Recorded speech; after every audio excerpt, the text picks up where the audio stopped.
बदल गया है क्या सिनेरियो? वो जो जेपी नड्डा कह रहे थे कि क्षेत्रीय पार्टियां सब खत्म हो जाएंगी, अस्तित्व खत्म हो जाएगा, ये सब बदलता हुआ दिख रहा है क्या 24 के बाद?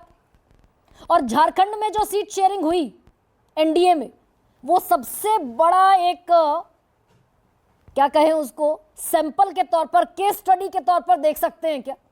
अपनी सीटें घटा दी बीजेपी ने, आजसू को सीटें दे दी 10। अनम्यूट कीजिए सर प्लीज। आपने जो मुद्दा उठाया है इसको एक लार्जर पर्सपेक्टिव में देखने की जरूरत है। हाँ। देखिए, नड्डा साहब ने क्या कहा कि भाई क्षेत्रीय पार्टियां लुप्त हो जाएंगी, लेकिन इतिहास भारतीय जनता पार्टी का ये है, जैसे जैसे कांग्रेस कुताही करती रही वैसे वैसे भारतीय जनता पार्टी उसका लाभ उठाती रही। मैं आपको मिसाल देता हूं, आज के दिन जो भारतीय जनता पार्टी की स्टैंडिंग है बिहार में, वो किसके कंधे पे चढ़ के हुई? क्षेत्रीय दल के कंधे पे चढ़ के हुई ना। जो आज के दिन स्टैंडिंग है आंध्र प्रदेश में, वो किसके कंधे पे चढ़ के हुई? क्षेत्रीय दल के कंधे पे चढ़ के हुई ना। महाराष्ट्र में जो स्टैंडिंग है वो किसके दम पे हुई? क्षेत्रीय दल के कंधे पे चढ़ के हुई ना।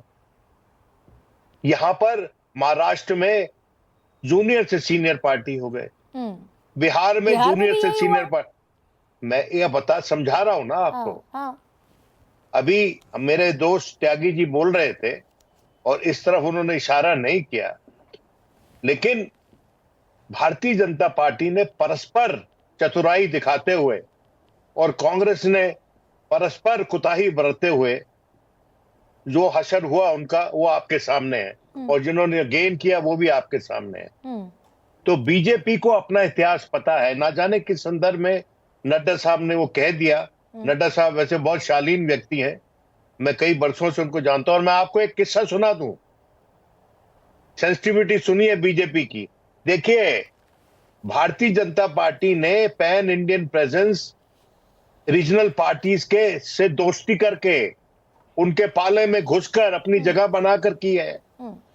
अरुण जेटली एक बार डॉकेट लेके बैठे हुए थे सेंट्रल हॉल में, और वो एक द्रविडियन पार्टी के खिलाफ उसमें कागज से तो मैंने कहा ये इसको तुम दे दो हमको, तुम प्रेस कॉन्फ्रेंस क्यों नहीं करते? कहते बेवकूफ हो तुम, हमें इन पार्टीज की जरूरत है, हम इन पे ओपनली अटैक नहीं करेंगे।